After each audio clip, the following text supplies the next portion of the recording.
we're thankful that we went through that period to understand what we can do. To be honest, I'm just crossing my fingers that doesn't happen again, but I don't know. At the moment, it seems like Queensland is dodging a bullet, but I don't think, it's not that easy to hide at the moment. This is the Deep in the Weeds podcast. I'm Anthony Huckstep. The pandemic has affected hospitality workers differently. Some have had a long break to ponder their return and consider their futures. Others have been busier than ever. With less staff and trying to look after those still employed, they've shifted to various food models to survive, and some operators have been doing things they would have never imagined. Jake Nicolson is the executive chef of the Ghanem Group. Jake, how you going, mate? Fantastic. Thanks, Huck. How are you? I'm good. Mate, you look after a lot of venues, Blackbird and Donna Chang and Biblos Spa, Le Bon Ton, Lord of the Wings. Mate, you're a pretty busy guy. I am actually, and my life got a whole lot busier just recently. Well, you launched 4 cuisines from the one kitchen for takeaway. I mean, what were you thinking there? How was that? Yeah, so I guess when the pandemic first hit, we sort of sat at home for a couple of weeks while, we let it sort of sink in, and then we sort of came up with the idea to launch a dark kitchen, and that dark kitchen really focused on 4 different cuisines from the one kitchen. So we started to bring the staff in from the other venues and set up all the delivery and home delivery services, and before long we had Blackbird, Donna Chang, Lord of the Wings and Biblos all out of the one kitchen. So it had its fair set of challenges to it. How did you cope with that? Well, people could actually order all 4 cuisines on the one check. So we used base kitchens such as Biblos in Hamilton was preparing all the Lebanese food, and we would transport that over 2 days a week. Lord of the Wings in Indooroopilly was preparing all the burgers and the wings and stuff for Lord of the Wings, and they would also pick that up. So we basically had our own transport van driving around picking up the food and dropping it off. So the sort of first thing that really, the biggest challenge really was at the very start.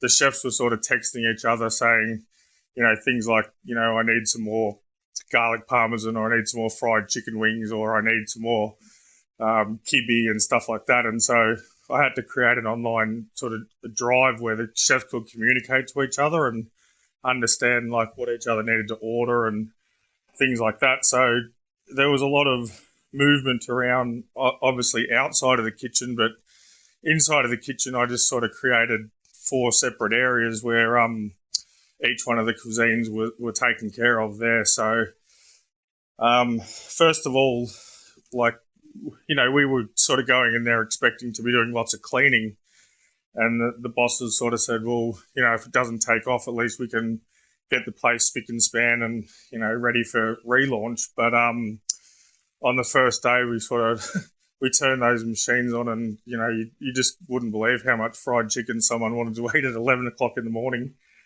So we were running around, but not only that, I guess, the dynamics of the kitchen had really changed quite a lot because, the job keeper sort of meant that the most senior chefs were essentially working the least, given that we were all working for that, $750.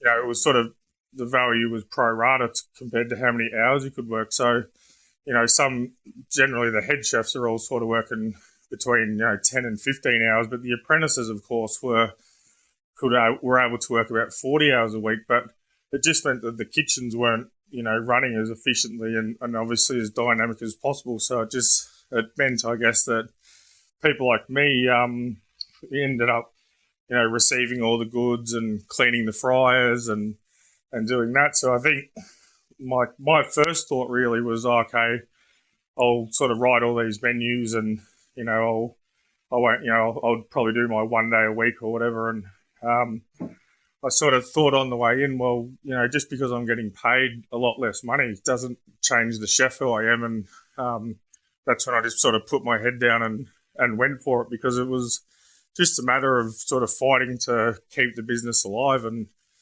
making sure that we came out on the other side with jobs still.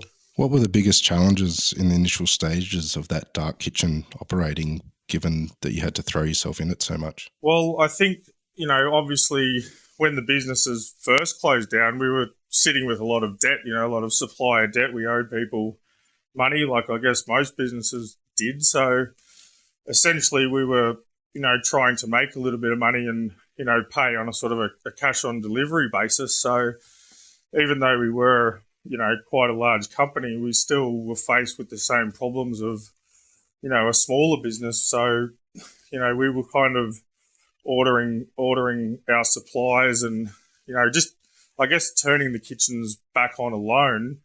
We sort of calculated that to turn on a kitchen like Blackbird was going to cost about $2,000 or $3,000 just in gas and electricity. So the running and startup costs were, quite big and sort of paramount to our thoughts on how we were going to do things. So, we started small and started ordering things bit by bit. And as we, made some money, we were able to work the bills down. And I guess, we had a lot of visa staff and stuff that were out of work too. So, we were lucky enough our owners supported those guys and put them back on the books. So whilst the JobKeeper was covering the full-time staff and the casuals here and there, the visa staff, of course, weren't covered, but we were able to look after them. So, I mean, to be able to, we had our own delivery drivers as well. So we used an online platform and we rented scooters so our waiters could actually deliver food, which also we had on our website, people were able to order food from the 4 different cuisines at the same time. So if they did order that, they could, have the food delivered to their house. So, just, I guess, the different change in dynamics for the chefs that were in the kitchens and, ensuring that we still, had a clean environment to work in and that the goods were being received. And of course, it's not just about the chefs and the waiters. There's a big back of house team in the office and stuff as well that, were out of work. So the kind of accounting side of things and the people paying the bills were a bit thin on the ground too. So we had to sort of change the way we did that. We sort of, scanned through the invoices on a daily basis and ensured they were getting paid as well.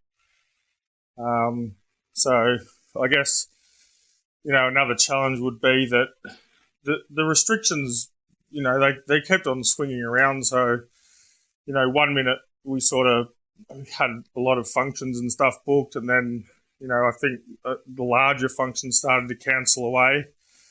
And so we lost, would have been about $20,000 in revenue, and then the following week it was $60,000, and the following week we were closed. So it takes a lot for a business of our size to wind down. So it's in excess of $100,000-$200,000 just to wind the business down to be able to close. So it is quite a large group, and you employ about 550 people.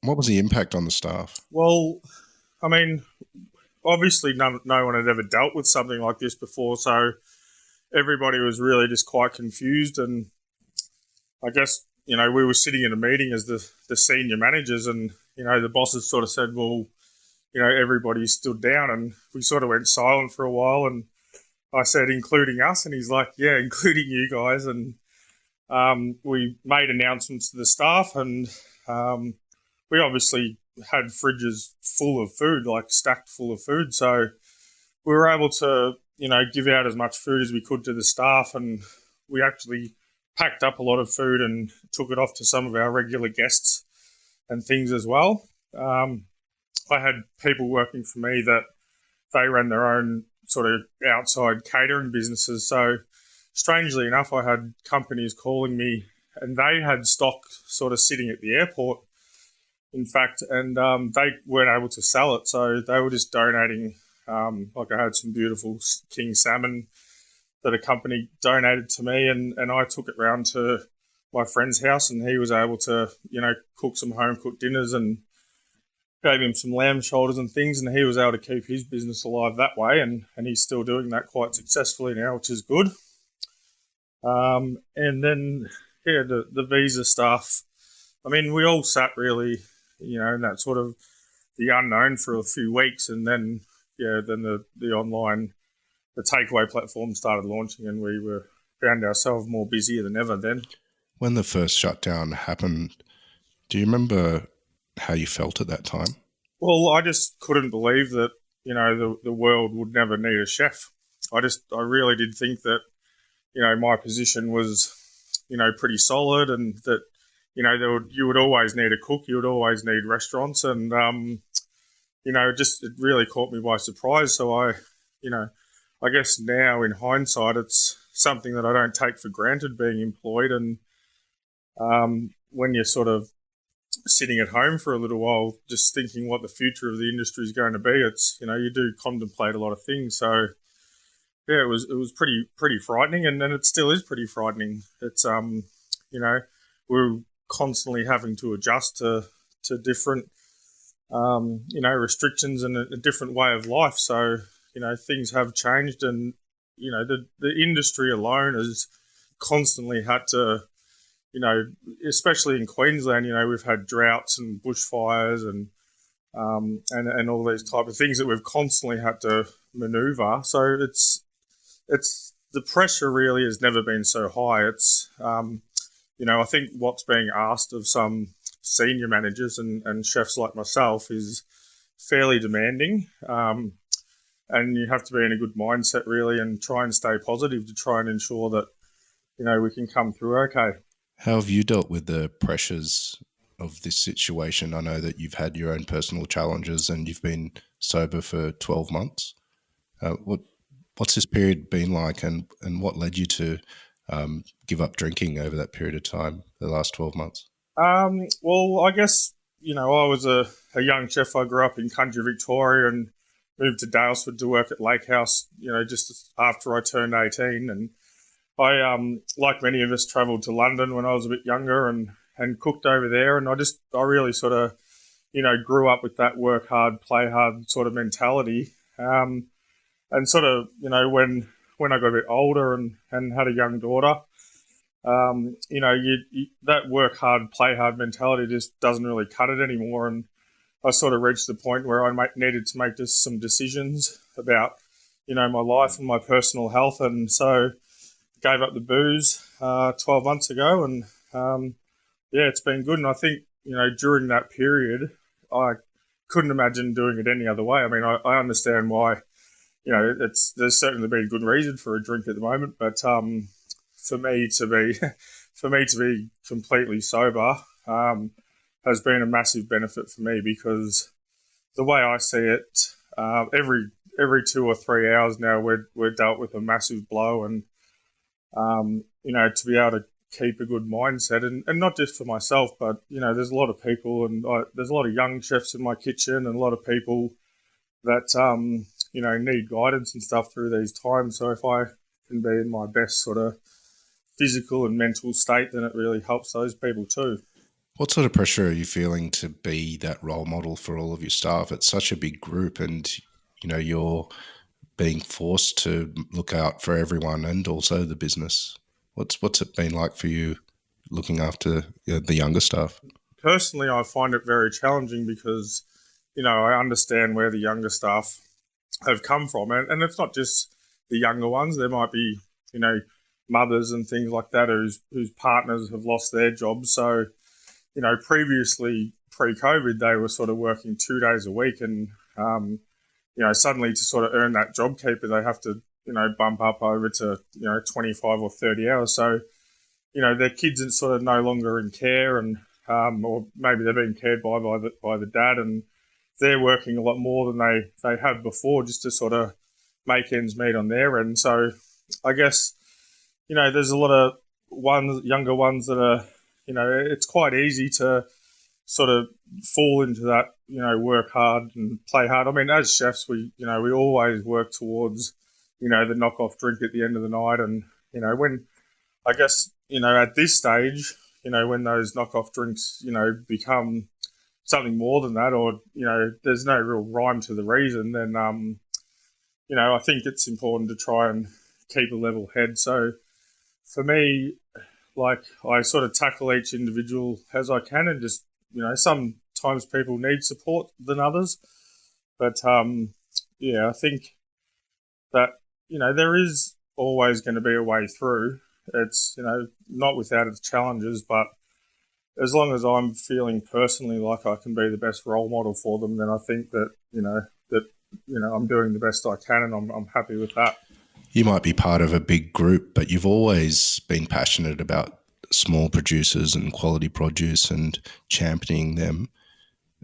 How have they been during this time, and how have you been involved to help some of the producers that you have on your menus? Well, I mean, they have really always been close to my heart, the local producers, and people I've worked with for many years. So when the sort of lockdown and stuff happened, there was producers reaching out to see if there was any way we could help them, and vice versa. Some producers were calling me and offering me to say when it was kind of the apocalypse, that I'd always have fresh meat for my family and that sort of thing. So that was really nice. And I guess when I had the opportunity to reopen the restaurants, even at the takeaway level, I sort of looked around to, what producers I was using and who was perhaps a small producer and needed my support the most. Even if I could just put one of their products on,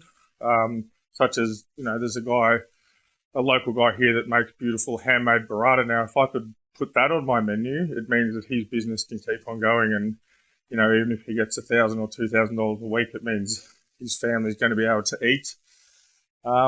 And so I built my menus based on those producers, and then everything else fell into place around that. You had to create a whole new business for the takeaway model, but the restaurants have reopened in Queensland. What's that period of time been like, reopening with restrictions? It was definitely challenging because those restrictions were easing overnight. Sometimes, just recently, of course, on a Friday afternoon, the government announced that people weren't able to stand up anymore in a bar, which affected things like canapé parties, and of course there was no drinking and stuff at the bar. So a place like Blackbird, kind of relies on that, people coming in and drinking. So as soon as you have to seat them, it means you've got a lot more table service and a lot more hands-on, so labour starts increasing, and of course sales are down a little bit. So when we went from the takeaway, as soon as we were able to have 10 people in the venue, well, it was the one person every 4 square metre rule. So both Blackbird and Donna Chang are on 2 levels, of course. So we have the bar Boom Boom Room underneath Donna Chang. So as soon as we could do 10 people, it meant we could do 40 people, because we did 20 on each level, both for lunch and dinner. And then we could do that for 2 sittings. So we could do 80 when that restriction eased. But then within 2 weeks, when that became 50, that meant that we could do closer to, 150 covers if we had sort of restricted seating times, sort of double seatings at lunch and dinner. So it just, to go from the takeaway, we still had to continue offering the 4 cuisines, but we also had to offer, in-house dining for Donna Chang. And it was challenging because we were doing food that was sort of meant for takeaway, but then we also had to keep guests happy in the restaurant. Also, always in the back of my mind, we were, another lockdown was looming. So, the guys and stuff that are in Victoria, I really feel for them now, because I know how challenging that it has been, and for what they're having to go through. I mean, I just couldn't imagine, and just thinking of them at this time, really. What's your thoughts on moving forward with restaurants, and have you been operating differently with Blackbird and Donna Chang than you would have previously? Are the menus quite different, and then moving forward, do you feel that you'll change things up? I've been very reluctant to extend the menus to the offering that we had before the shutdown, because the last thing I need is for, food to be sat in the fridges and, to have that debt hanging over us again from having no customers. So we kind of launched with a little bit of a simpler menu. We cut off a couple of entrees and a couple of mains. Of course, Blackbird is quite, known for its big events side of things, which really does help balance out the books when it comes to, the wages and things like that and the food costing. So to lose that is quite a big hit for us. But then again, of course, we're thankful that we're actually able to trade in this time. We're in that sort of stop-go situation where, we create a menu for takeaway, then we create another menu for, the 10 people in-house, and then we create a menu for the 50 people. So, for instance, Donna Chang, it has wood-fire grills and things. So, if you start putting things on the menu where, you need to start firing up those grills and, say, filling the fish tanks with live crayfish and fish, you have to be really tread carefully to make sure that those you're keeping customers happy whilst also not overstocking the venue. So it's just small steps, just being careful with what we do, and again, just supporting the producers and making sure that, I guess, that we've got people in jobs and that, producers are getting paid. You've got multiple venues. Have they been impacted differently even after you've opened up again? In Brisbane, I'll talk about Donna Chang and Blackbird, also Biblos. So those venues are really quite big. In Queensland, we do things big up here. So, they have we have a lot of private rooms and things at, say, Donna Chang. So whilst, it's not the greatest of scenarios, it did work into our favour when we were able to have, people inside private rooms, because Donna Chang has 3 private rooms alone, and Boom Boom Room also has 3 different private rooms, and we could section off the restaurants as well. So I guess, the challenge with Donna Chang is the food is all sharing.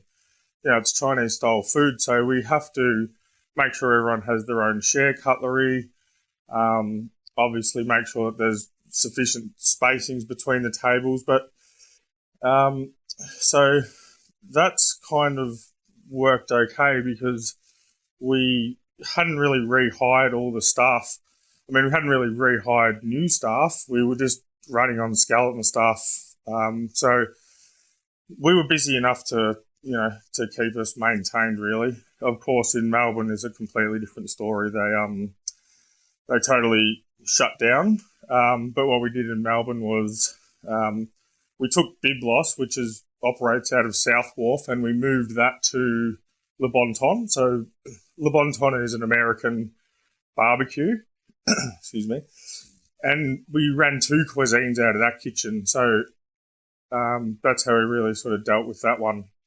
So the Lord of the Wings, which we have 3 of those venues in Queensland, we actually did 2 cuisines out of all of those venues. So they were offering Lebanese food and American quick service restaurants, so burgers and chicken wings and milkshakes and all that sort of thing. So every venue was we just tried to do everything we could to ensure when those restrictions eased that we were able to open. So it just meant that we already had the kitchen, the chefs were in the kitchen, they were working, they were, used to coming to and from work and used to prepping, and the kitchens were clean. We'd started paying producers. So, when we got the phone call saying, right, you can do 10 packs now, we were kind of ready to go. Whereas I feel that a lot of restaurants who were unable to open, especially after 3 months, it's very, very challenging to do that. So whilst it was kind of like, I was thinking, what the hell are we doing? Like going in there and running 4 cuisines at the end of what had happened. I knew that they'd made the right decision. So, we're in work now. So that's the main thing. Well, you've had different takeaway models and multiple cuisines at the different sites as well. How does the takeaway model look for the group moving forward, even with the restaurants open? I think that Donna Chang will continue to do some sort of takeaway food in some guys, as will Biblos. Blackbird, I guess, it served its purpose because, we were still using the produce and getting the chefs to cook, but it probably doesn't hit home as easy as the Chinese food does. So, I mean, it did give us the firepower really to always launch back into that the moment that anything does happen. So, while we have all the platforms ready to go, we understand what type of menus and things we need to offer, even the packaging and the way that the delivery drivers, enter the building and exit the building. And it actually, strangely enough, when those, like the delivery platforms first went online, the docket rail was full. So it was the first time in about 2 months that I'd just seen a full docket rail, and we were busy again. And those dockets weren't just reading your Donna Chang food; they had a mix of all different cuisines on there. So you might be getting a corned beef and white mustard sauce from Blackbird with a buttermilk fried chicken burger and some wings, and then also a kung pao chicken from Donna Chang, all on the same docket. So the communication in the kitchen was sort of had to be paramount, and also just getting the things in the bags, like putting all that different cuisines and making sure the food was in the bags was, a big challenge. I think that we're thankful that we went through that period to understand what we can do. But I'm just looking to the future now. I'm just, to be honest, I'm just crossing my fingers that doesn't happen again. But I don't know. At the moment, it seems like Queensland is dodging a bullet, but I don't think, it's not that easy to hide at the moment. Well, what's it like in Brisbane at the moment? The Queensland borders are shut, and how important are the interstate and international travellers for venues like yours? Definitely, we've lost an element of the business, like the business people that are coming in, for sure. People are in a celebration sort of mode at the moment, so we have a lot of people definitely coming back out to see their families, and we've probably lost that, businessman sort of Friday lunch type vibe, but certainly the venues are busy, and they're definitely busier than we've ever been really during a winter type period. So, it's pretty good up here. Like, to be honest, it's kind of almost like normal. But, I'm reluctant to say that because I'm thinking of my brothers and sisters down in Victoria, and, I just hope they can come out on the other side. You mentioned earlier that you've never been busier. And you also said, you never thought that being a chef, you'd have a problem finding employment or having a job. Has this experience changed you and perhaps the role that you play as a chef beyond COVID?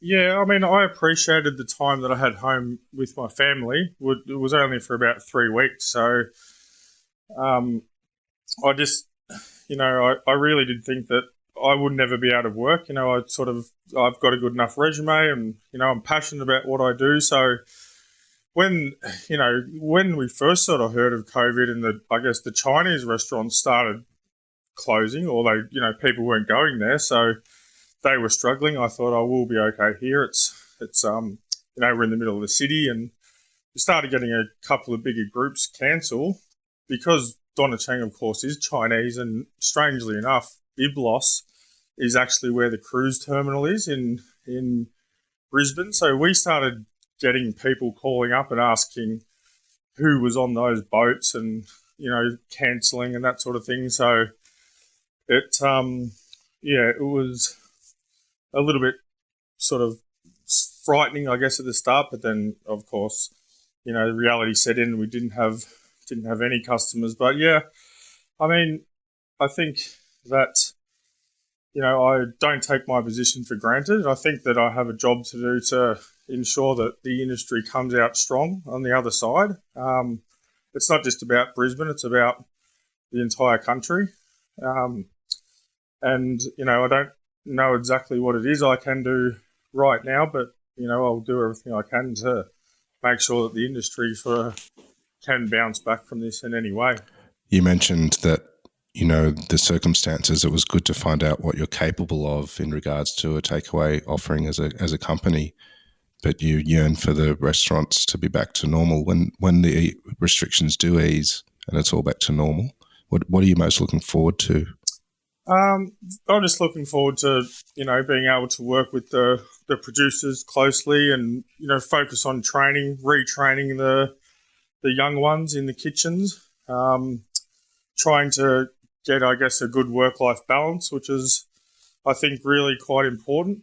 I think that I've always promoted the hospitality industry as a rewarding career, and I still stand by that. I just think that, now we're going through a bit of a rough patch, but I want to sort of ensure that I can do everything I can to make sure that I sort of promote the industry as a rewarding one and, a good choice, even though now it's, a little bit challenging for people. But, we still have people are enjoying being at work and, they value their role, they value what they're doing a little bit more, and it's nice to see that in the kitchen. So I think that we need to look after each other and dining out a lot more and supporting the restaurants and stuff that have probably been doing it tough, and making sure that we all look after each other. Well, Jake, you've always been a hard worker, but you've gone to pretty extreme levels during this time. Hopefully things ease off and you can get some time off again. Would have loved having you on Deep in the Weeds. Please keep in touch, and we'll talk again soon. No worries at all. Thanks a lot, Huck. Take care. This is the Deep in the Weeds podcast. I'm Anthony Huckstep. Stay tuned as we share the stories of Australia's hospo community, suppliers and producers in search of hope during this pandemic. Special thanks to executive producer Rob Locke for making this all happen. Follow us on Instagram at Deep in the Weeds Podcast, or email us at podcast@deepintheweeds.com.au. Stay safe and be well.